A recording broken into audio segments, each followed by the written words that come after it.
Hi ಎಲ್ರಿಗೂ ನಮಸ್ಕಾರ, welcome back. ನಮಸ್ಕಾರ. ಹೇಳ್ರಪ್ಪ ರಕ್ಷಾ ಪ್ಲೀಸ್ ಹೇಳಿ ಸರ್. ಮಧ್ಯದಲ್ಲಿ ಮಾತಾಡಬೇಡಿ. ಆಯ್ತು. ಮಂಗಳಮ್ಮ ಬನ್ನಿ, ನಾನು ಯೂಟ್ಯೂಬ್ ಚಾನಲ್ಗೆ ವೀಕ್ಷಕರಿಗೆಲ್ಲ ನೀವು ಇಷ್ಟ ಆಗಿದ್ದೀರಾ. ಹೌದಾ? ಹೌದು. ಹೌದು. ನಾನೇ ಇಷ್ಟ ಆಗ್ಲಿಲ್ಲ ಅವ್ರಿಗೆ. ರಕ್ಷಾ ಮಂಗನ್ ತರ ನೋಡ್ಬೇಡ. ಏನು ಅರ್ಥವೇ ಆಗ್ತಿಲ್ವೇ ಈ ಕೇಸು? ಎಳೆ ಮಗು ಆಗಿದ್ದಿದ್ರೆ okay. Welcome back to Monagowda YouTube channel. ನೀವೆಲ್ಲರೂ ಚಿಕ್ಕಬಳ್ಳಾಪುರ ಅಂದಿದ ತಕ್ಷಣ ನಂದಿ ಬೆಟ್ಟ ಅಥವಾ ಈಶಾ ಫೌಂಡೇಶನ್ ಅನ್ಕೋತೀರಾ. ಆದ್ರೆ ಇವತ್ತು ನಿಮ್ನೆಲ್ಲ ಚಿಕ್ಕಬಳ್ಳಾಪುರದಲ್ಲಿರೋ ಕರ್ನಾಟಕದ ಅತ್ಯಂತ ಹಳೆಯ ದೇವಸ್ಥಾನ ಕರ್ಕೊಂಡು ಹೋಗ್ತೀನಿ, ಬನ್ನಿ. ಅದ್ಯಾವುದು ಅಂದ್ರೆ ನಂದಿಹಳ್ಳಿಯಲ್ಲಿರೋ ಭೋಗನಂದೀಶ್ವರ ದೇವಸ್ಥಾನ. One day gate away from Bangalore, Bhoganandishwara temple. ಬೆಂಗಳೂರಿಂದ 60 ಕಿಲೋಮೀಟರ್ ಇದೆ, ನೀವೆಲ್ಲ ಹೋಗ್ಬೋದು. 60 ಅಲ್ಲ, 66. ನಮ್ಮನೆಯಿಂದ 66, ಬ್ಯಾಂಗ್ಳೂರ್ ಸೆಂಟ್ರಲ್ ಇಂದ 60 ಬರೀ 6 ಕಿಲೋಮೀಟರ್ ನಿಮ್ಮ ಮನೆಯಿಂದ ಬ್ಯಾಂಗ್ಳೂರ್. ಅಣ್ಣ ನನ್ನ ಕೈಲಿ ಆಯ್ತಾ ಇಲ್ಲ. ಅಯ್ಯೋ. ದೇವಸ್ಥಾನದ ಬಗ್ಗೆ ಹಿಸ್ಟ್ರಿನ ನಮ್ ರಕ್ಷ ಅವ್ರು ಹೇಳ್ತಾರೆ.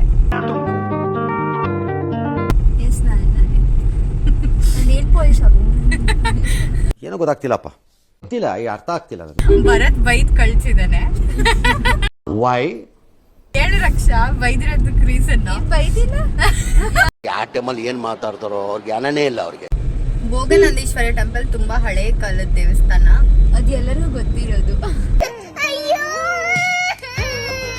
5 ಡೈನಸ್ಟಿ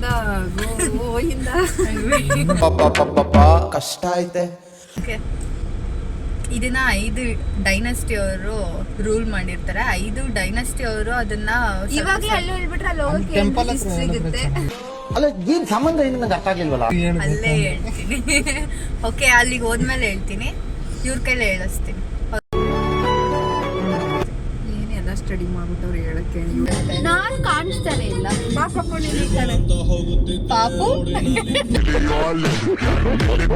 ಸುಮ್ಮನೆ ಕೂತಿದ್ರೆ ಹೇಳಿ, ಏನಾದ್ರು ಕಳ್ಸಿದ್ರೆ ಮಾತಾಡ್ತೀನಿ. What rubbish you are talking? Come to me, I will talk to you. Again with Mangalamma. Bhoganandishwara ದೇವಸ್ಥಾನಕ್ಕೆ ಯಶವಂತಪುರ, ಯಲಹಂಕ, ದೇವನಹಳ್ಳಿ ರೋಡಿಂದ ಹೋಗ್ಬೋದು. ನಿಮ್ಗಿನ್ನ ಗೊತ್ತಾಗಿಲ್ಲ ಅಂತಂದ್ರೆ ಗೂಗಲ್ ಮ್ಯಾಪ್ ಹಾಕೊಂಡೋಗಿ ಎಕ್ಸಾಕ್ಟ್ ಲೊಕೇಶನ್ಗೆ ಕರ್ಕೊಂಡು ಹೋಗುತ್ತೆ.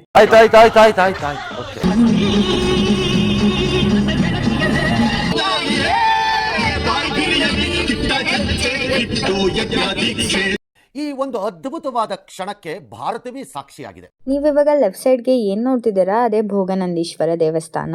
ಈ ದೇವಸ್ಥಾನ ತುಂಬಾ ವಿಶಾಲವಾಗಿದ್ದು ಸುತ್ತ ಕಾಂಪೌಂಡ್ ಕಟ್ಟಿದ್ದಾರೆ. ಆ ಕಾಂಪೌಂಡ್ ಸುತ್ತ ಪಾರ್ಕಿಂಗ್ ವ್ಯವಸ್ಥೆ ಮಾಡಲಾಗಿದೆ. ನೀವು ಎಲ್ಲಿ ಬೇಕಾದ್ರೂ ಪಾರ್ಕಿಂಗ್ ಮಾಡಬಹುದು. ಹಾಗೆ ದೇವಸ್ಥಾನಕ್ಕೆ 2 ಕಡೆಯಿಂದ ಎಂಟ್ರಿ ಇದೆ. ಯಾವುದೇ ಎಂಟ್ರಿ ಫೀಸ್ ಸಹ ತಗೊಳ್ಳಲ್ಲ. ಬಟ್ ಪಾರ್ಕಿಂಗ್ ಫೀಸ್ ಅಂತ 20 to 40 ರೂಪೀಸ್ ತಗೋಬಹುದು ಅನ್ಸುತ್ತೆ. ಈ ದೇವಸ್ಥಾನಕ್ಕೆ KSRTC ಬಸ್ ಇಂದ 1 ಡೇ ಟ್ರಿಪ್ ಸಹ ಕರ್ಕೊಂಡು ಬರ್ತಾರೆ. ನೀವು ಬೇಕಾದ್ರೆ ವೆಬ್ಸೈಟ್ ಹೋಗಿ ಚೆಕ್ ಮಾಡಬಹುದು. ಫ್ಯಾಮಿಲಿ ಜೊತೆ ಕಾಲ ಕಳೆಯೋಕೆ ಒಂದೊಳ್ಳೆ ಪಿಕ್ನಿಕ್ ಪ್ಲೇಸ್ ನ ಸಜೆಸ್ಟ್ ಮಾಡಿ ಅಂತಂದ್ರೆ ನಾನು ಈ ದೇವಸ್ಥಾನನ ಸಜೆಸ್ಟ್ ಮಾಡ್ತೀನಿ. ಮಕ್ಕಳಿಗೆ ನಮ್ಮ ಇತಿಹಾಸ ಪುರಾಣದ ಬಗ್ಗೆ ತಿಳಿಸ್ತಾ ಅವ್ರ ಜೊತೆ ಕಾಲ ಕಳೆಯೋಕೆ ಒಂದೊಳ್ಳೆ ಸ್ಥಳ ಇದಾಗಿದೆ. ನೀವು ನೋಡ್ತಾ ಇದ್ದೀರಾ ಎಷ್ಟೊಂದ್ ಜನ ಬಂದಿದ್ದಾರೆ ಅಂತ. ನಾವು ಹೊರಗಡೆ ಸ್ವಲ್ಪ ಪ್ಲೇಸ್ ಹೇಗಿದೆ ಏನು ಅಂತ ನೋಡ್ಕೊಂಡು ಆನಂತರ ಒಳಗಡೆ ಹೋದ್ವಿ. ಇವಾಗ ಇದ್ರದ್ದು ಅದ್ಭುತ ಇತಿಹಾಸದ ಬಗ್ಗೆ ತಿಳ್ಕೊಳ್ಳೋಣ, ಬನ್ನಿ. ಈ ದೇವಸ್ಥಾನದ ನಿರ್ಮಾಣ ಶುರು ಮಾಡಿದ್ದು 9ನೇ ಶತಮಾನದಲ್ಲಿ ನಳಂಬ ಡೈನಸ್ಟಿ ಅರಸರು. ತದನಂತರ 5 ಡೈನಸ್ಟಿ ಅರಸರು ಇದರ ನಿರ್ಮಾಣ ಮಾಡಿದ್ದಾರೆ. ಅಂದ್ರೆ ಕನ್ಸ್ಟ್ರಕ್ಷನ್ ನ ಎಕ್ಸ್ಟೆಂಡ್ ಮಾಡ್ತಾ ಹೋಗಿದ್ದಾರೆ. ಅವ್ರು ಯಾರ್ಯಾರು ಗೊತ್ತಾ? ಗಂಗಾ ಡೈನಸ್ಟಿ ಎಂಪೈರ್ಸ್, ಚೋಳಾಸ್, ಹೊಯ್ಸಳಾಸ್ ಹಾಗೂ ವಿಜಯನಗರ ಸಾಮ್ರಾಜ್ಯದ ಅರಸರು. ಯಾರ್ಯಾರು ಯಾವ್ದನ್ನ ನಿರ್ಮಾಣ ಮಾಡಿದ್ರು ಅಂತಾನು ಹೇಳ್ತೀನಿ ಮುಂದೆ, ವಿಡಿಯೋನ ಕಂಪ್ಲೀಟ್ ಆಗಿ ನೋಡಿ. ಈ ದೇವಸ್ಥಾನವನ್ನ ದ್ರಾವಿಡ ಶೈಲಿಯಲ್ಲಿ ಕಟ್ಟಿರೋದು. ಇಲ್ಲಿ 3 ಗರ್ಭಗುಡಿಗಳಿದಾವೆ. ದಕ್ಷಿಣದಲ್ಲಿ ಅರುಣಾಚಲೇಶ್ವರ ದೇವಸ್ಥಾನ, ಇದನ್ನ ನಿರ್ಮಾಣ ಮಾಡಿದ್ದು ತಲಕಾಡಿನ ಗಂಗಾ ಡೈನಸ್ಟಿ ಅರಸರು. ಉತ್ತರಕ್ಕೆ ಭೋಗನಂದೀಶ್ವರ ದೇವಸ್ಥಾನ, ಇದನ್ನ ನಿರ್ಮಾಣ ಮಾಡಿದ್ದು ಚೋಳ ಡೈನಸ್ಟಿ ಅರಸರು. ಇದು 2 ದೇವಸ್ಥಾನಗಳ ಮಧ್ಯದಲ್ಲಿ ಉಮಾಮಹೇಶ್ವರ ದೇವಸ್ಥಾನವಿದೆ. ಇದರ ಮುಂಭಾಗ ಒಂದು ಕಲ್ಯಾಣ ಮಂಟಪ ಸಹ ಇದೆ. ಇದು 2ನ್ನು ಕಟ್ಟಿಸಿದ್ದು ಹೊಯ್ಸಳ ಡೈನಸ್ಟಿ ಅರಸರು. ಈ ದೇವಸ್ಥಾನಗಳ ಮುಂದೆ ಈ ಜಾಗ ಏನ್ ನೋಡ್ತಿದಾರಲ್ಲ, ಇದನ್ನ ಮಹಾಸಭಾ ಮಂಟಪ ಅಂತ ಕರೀತಾರೆ. ಇದನ್ನ ವಿಜಯನಗರ ಸಾಮ್ರಾಜ್ಯದ ಅರಸರು ಕಟ್ಟಿಸಿರೋದು. ಒಂದೊಂದು ವಿಗ್ರಹನೂ ಅಷ್ಟೇ ಅದ್ಭುತವಾಗಿ ಕೆತ್ತನೆ ಮಾಡಿದ್ದಾರೆ. ನಿಮ್ಗೆ ಹೇಳೋದ್ ಮರ್ತಿದೆ, ಅರುಣಾಚಲೇಶ್ವರ ಹಾಗೂ ಭೋಗನಂದೀಶ್ವರ ಇದೆರಡು ಹಿಂದೂ ಪುರಾಣದ ಪ್ರಕಾರ ಶಿವನ ಬಾಲ್ಯ ಮತ್ತೆ ಯೌವನವನ್ನ ಪ್ರತಿನಿಧಿಸುತ್ತೆ.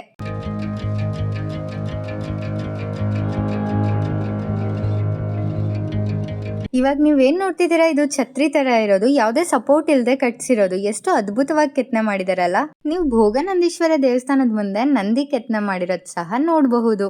ನಂದಿ ಹಿಂದೆ ರೆಕ್ಟಾಂಗ್ಯುಲರ್ ಶೇಪ್ ಆರ್ಚ್ ಏನ್ ಕಾಣಿಸ್ತಿದೆ, ಅದ್ರ ಮೇಲೆ ಹಳೆಗನ್ನಡ ಶಾಸನಗಳನ್ನ ಚೋಳರ ಕಾಲದಲ್ಲಿ ಕೆತ್ತನೆ ಮಾಡಿದ್ದಾರೆ. ಹಳೆಗನ್ನಡ ಮಾತ್ರ ಅಲ್ಲ, ತಮಿಳ್ ಬರವಣಿಗೆ ಸಹ ಇತ್ತು. ಉಮಾಮಹೇಶ್ವರ ದೇವಸ್ಥಾನದ ಎದುರುಗಡೆ ಕಲ್ಯಾಣ ಮಂಟಪ ಇದೆ ಅಂತ ಹೇಳಿದ್ನಲ್ಲ, ಅದೇ ಇದು. ಎಷ್ಟು ಅದ್ಭುತವಾಗಿ ಕಟ್ಟಿದ್ದಾರೆ ಅಲ್ಲ. ಹೊಯ್ಸಳ ಡೈನಸ್ಟಿ ಅರಸರು ಇದನ್ನ ಕಟ್ಸಿರೋದು. ಈ ದೇವಸ್ಥಾನಕ್ಕೆ ಹೋಗೋಕ್ ಮುಂಚೆ ಯಾವ್ಯಾವ ಡೈನಸ್ಟಿ ಅರಸರು ಏನನ್ನ ಕಟ್ಸಿದ್ದಾರೆ ಅಂತ ತಿಳ್ಕೊಂಡು ಹೋದ್ರೆ ತುಂಬಾ ಚೆನ್ನಾಗಿರುತ್ತೆ. ಯಾಕಂದ್ರೆ ಅಲ್ಲಿ ಗೈಡ್ ವ್ಯವಸ್ಥೆ ಇರಲ್ಲ. 5 ಡೈನಸ್ಟಿ ಅರಸರು ಒಂದೇ ದೇವಸ್ಥಾನನ ಅಂದ್ರೆ ಎಕ್ಸ್ಟೆಂಡ್ ಮಾಡಿ ನಿರ್ಮಾಣ ಮಾಡಿದ್ದಾರೆ ಅಂತಂದ್ರೆ ನಿಜಕ್ಕೂ ಒಂದು ಅದ್ಭುತನೇ. ಇನ್ನು ದೇವಸ್ಥಾನದ ಹೊರಗಡೆ ವಿಶಾಲವಾದ ಜಾಗ ಇದೆ. ಹಾಗೆ ಇಲ್ಲಿ ಅರುಣಾಚಲೇಶ್ವರ ಮತ್ತೆ ಭೋಗನಂದೀಶ್ವರದ್ದು ಗೋಪುರಗಳನ್ನ ನೋಡಬಹುದು. ಅಂಡ್ ಈ ದೇವಸ್ಥಾನದಲ್ಲಿ ದೀಪಸ್ತಂಭ ಇಲ್ಲ, ಗರುಡಗಂಬವಿದೆ. ದೀಪಸ್ತಂಭದ ಬಗ್ಗೆ ತಿಳ್ಕೊಬೇಕು ಅಂದ್ರೆ ನಾನು ಪ್ರೀವಿಯಸ್ ವಿಡಿಯೋ ಸೋಮನಾಥ್ಪುರದ ಬಗ್ಗೆ ಹಾಕಿದೀನಿ, ಅದ್ರಲ್ಲಿ ನೋಡಿ. And point the difference. And ಈ ದೇವಸ್ಥಾನದ ವೆಂಟಿಲೇಷನ್ಗೆ ವಿಂಡೋಸ್ ಅಂತೂ ಅದ್ಭುತವಾಗಿ ಕೆತ್ತನೆ ಮಾಡಿದ್ದಾರೆ. ಈ ತರ ಕೆತ್ತನೆ ಮಾಡಿರೋದಂತೂ ತುಂಬಾ ಅಪರೂಪಕ್ಕೆ ಅಪರೂಪ. ಜೊತೆಗೆ ಈ ದೇವಸ್ಥಾನದ ಆವರಣದಲ್ಲಿ ಇನ್ನೂ 2 ದೇವಸ್ಥಾನವಿದೆ. ಒಂದು ಅಪಿತ ಕುಚಂಬ ದೇವಸ್ಥಾನ, ಇನ್ನೊಂದು ಗಿರಿಜಾಂಬೆ ದೇವಸ್ಥಾನ. ಇಲ್ಲಿ ಹೊರಗಡೆ ಸೈಡ್ ಅಲ್ಲಿ ಪಿಲ್ಲರ್ಸ್ ಇದೆಯಲ್ಲ, ಇದನ್ನ ಯಾಳಿ ಪಿಲ್ಲರ್ಸ್ ಅಂತ ಕರೀತಾರೆ. ಇದನ್ನ ವಿಜಯನಗರದ ಅರಸರು ಕಟ್ಸಿರೋದು. ಆಗಿನ ಕಾಲದಲ್ಲಿ ಏನಾದ್ರೂ ಫಂಕ್ಷನ್ ಮಾಡಕ್ಕೆ ಈ ಸ್ಪೇಸ್ ನ ಯೂಸ್ ಮಾಡ್ತಿದ್ರು. ಇವಾಗ ನೀವೇನ್ ನೋಡ್ತಿದ್ದೀರಾ, ಇದು ವಸಂತ ಮಂಟಪ ಅಂದ್ರೆ ಮ್ಯಾರೇಜ್ ಹಾಲ್. ಇವಾಗೆಲ್ಲ ಒಂದು ದೊಡ್ಡ ಕಲ್ಯಾಣ ಮಂಟಪ ಮತ್ತೆ ಆ ಪ್ಯಾಲೇಸ್ ಈ ಪ್ಯಾಲೇಸ್ ಹತ್ರ ಮಾಡಿದ್ರೆ ಅದು ಲಕ್ಸುರಿಯಸ್ ಮದ್ವೆ ಅಂತ ಹೇಳ್ತಾರಲ್ಲ, ಅದೇ ರೀತಿಯಾಗಿ ಆಗಿನ ಕಾಲದಲ್ಲಿ ಈ ಮ್ಯಾರೇಜ್ ಹಾಲ್ ಅಲ್ಲಿ ಮಾಡ್ಕೊಂಡ್ರೆ ಅದೇ ಲಕ್ಸುರಿಯಸ್ ಮದ್ವೆ ಆಗಿರ್ತಿತ್ತು. ಇವಾಗ ಏನ್ ನೋಡ್ತಿದ್ದೀರಲ್ಲ ಈ ಕಲ್ಯಾಣಿನ, ಇದನ್ನ ಶೃಂಗಿ ತೀರ್ಥ ಅಂತ ಕರೀತಾರೆ ಅಥವಾ ಪುಷ್ಕರ್ಣಿ. ಇದನ್ನ ಕಟ್ಸಿದ್ದು ವಿಜಯನಗರ ಸಾಮ್ರಾಜ್ಯದ ಅರಸ ಶ್ರೀಕೃಷ್ಣ ದೇವರಾಯ. ಇಲ್ಲಿ ಲಾಸ್ಟ್ಗೆ ರೂಲ್ ಮಾಡಿದ್ದು ವಿಜಯನಗರ ಡೈನೆಸ್ಟಿ ಅರಸರು. ಇವ್ರನ್ನ ಡಿಫೀಟ್ ಮಾಡಿದ್ದು ಟಿಪ್ಪು ಸುಲ್ತಾನ್. ಯಾವಾಗ ಇವ್ರ ಆಳ್ವಿಕೆ ಇಲ್ಲಿ ಬರುತ್ತೋ ಅವಾಗ ಪೂಜೆ ಮಾಡೋದನ್ನ ನಿಷೇಧ ಮಾಡ್ತಾರೆ. ಆಮೇಲೆ ಯಾವಾಗ ಬ್ರಿಟಿಷ್ ರೂಲ್ ಬಂತೋ ಅವಾಗ ಮತ್ತೆ ರಿಓಪನ್ ಮಾಡ್ತಾರೆ. ಅಂಡ್ ಈ ದೇವಸ್ಥಾನದ ಹೊರಗಡೆ ನಿಂತು ನೋಡಿದ್ರೆ ದೂರದಲ್ಲಿರೋ ನಂದಿ ಬೆಟ್ಟ ಸಹ ಕಾಣಿಸುತ್ತೆ. ಇನ್ನು ಹೊರಗಡೆನೂ ಅಷ್ಟೇ ವುಡನ್ ಚಾರಿಯೇಟ್ ಇದೆ, ಅದನ್ನ ನೋಡ್ಬೋದು. ಅದನ್ನ ಕ್ಲೋಸ್ ಮಾಡಿದ್ದಾರೆ, ಅದ್ರ ಮೇಲೂ ಸಹ ವಿಗ್ರಹಗಳನ್ನ ಕೆತ್ತನೆ ಮಾಡಿದ್ದಾರೆ. ಸಣ್ಣದಾಗಿ ನಮ್ಮ ಇತಿಹಾಸ ಹೆರಿಟೇಜ್ ಬಗ್ಗೆ ತಿಳಿಸೋ ವಿಡಿಯೋ ಇದಾಗಿತ್ತು. ನಿಮ್ಗೇನಾದ್ರೂ ಇಷ್ಟ ಆಗಿದ್ರೆ ಶೇರ್ ಮಾಡೋದನ್ನ ಮರಿಬೇಡಿ. Raksha, what are you feeling right now? ಇದಕ್ಕೆ ಬರ್ಬೇಕಾ ಬೇಡವಾ? ದೇವಸ್ಥಾನ ಏನನ್ಸ್ತು? Thank you for watching and don't forget to like, share, comment.